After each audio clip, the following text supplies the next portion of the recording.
Shalom Vracha, on a pu étudier aujourd'hui le Minchat Chinour sur Tzar Balei Chaim. Il rapporte au début la Braïta dans la Metzia qui est d'Oreshet le Pasuk où c'est marqué Rovetz Tachat Masao, que lorsque la bête elle est accroupie sous la charge, alors il y a une mitzvah de prika, d'aller la décharger et d'aller l'aider. Azov ta Azov imo. La Gemara est d'Oreshet de dire c'est seulement si c'est ponctuel qu'elle s'accroupit. Mais si c'est son derech à elle, qu'elle est habituée à être Ravtzan, ou alors qu'elle est debout, dans ce cas-là, il n'y aura pas de mitzvah d'aller aider et d'aller la décharger. Le fait qu'on dise cette dracha-là, ça c'est une preuve pour dire qu'a priori, Tzar Balei Chaim, c'est que Midera Banan. Parce que si ça avait été Minatora, alors dit le Minchat Chinour, quel rapport qu'en fonction de ses habitudes à la BMA, alors ça va influer sur le fait qu'on doive l'aider ou pas. Maintenant, le Rambam, lui, quand il rapporte cette halakha-là, il ne rentre pas dans la ramification, est-ce que c'est son derrière de s'accroupir ou pas.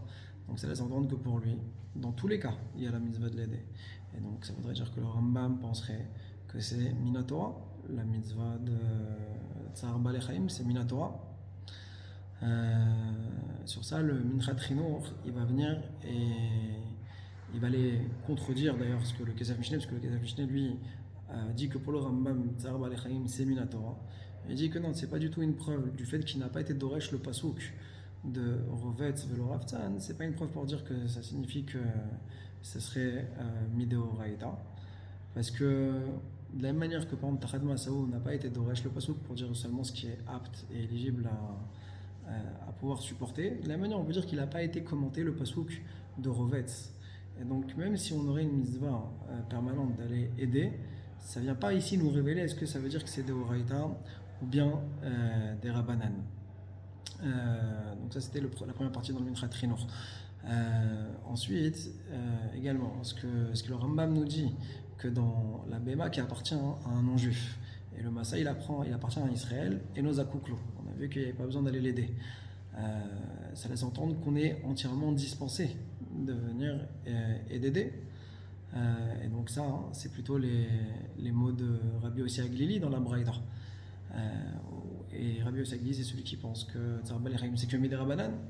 Et donc encore une fois, il dit de là, a priori, on est au contraire, on a vraiment une preuve pour le Rambam. Le fait qu'il ait repris la même expression que Rabbi Yossi Aglili, c'est qu'il penserait que c'est que Midera Banan. D'accord. Alors lui, le Kesef Mishneh, il fait un pshat dans cette halakha du Rambam, que non, c'est uniquement par rapport à Patour de Teina, mais que par rapport au changement, mais sur la prika, il y a oui, un chiyuv, minatora, mais ça reste que c'est un dochak gadol. Donc en tout cas, dans son développement, le Minchat Chinour, au début, veut défendre que le Rambam, il penserait que c'est que Midera Banan Tzar Balei Chaim. Mais il va y avoir un virage dans son commentaire, où il va dire qu'au final, en conclusion, Behemet, le Rambam est d'accord et de dire que c'est Minatora, mais par rapport non pas à ce que le Kesef Mishneh a dit, mais par rapport à une halakha dans les Ilchot Shabbat où on a pu voir qu'on permettait d'annuler un Issour des Rabbanan de Mevatel Klim et Chano dans le cas où la bête elle était dans les temps et qu'on pouvait apporter Karim ou Ktsatot et les coussins pour la surélever. Pourtant, on annule un Issour Bekoum VAC en étant actif. Alors que Tzar Balei Chaim, ça serait c'est passif. Donc si on voit qu'on a pu se permettre de faire une action pareille, alors c'est forcément qu'on n'est pas dans un Derabanan contre un Derabanan. Forcément que c'est un Deoraita face à un autre Deoraita. Et donc pour conclure, il y a une conséquence halachique qui est donnée. C'est que si on dit que Tzar Balei Chaim c'est Deoraita, alors même voir souffrir une bête, ce serait interdit et on devrait agir.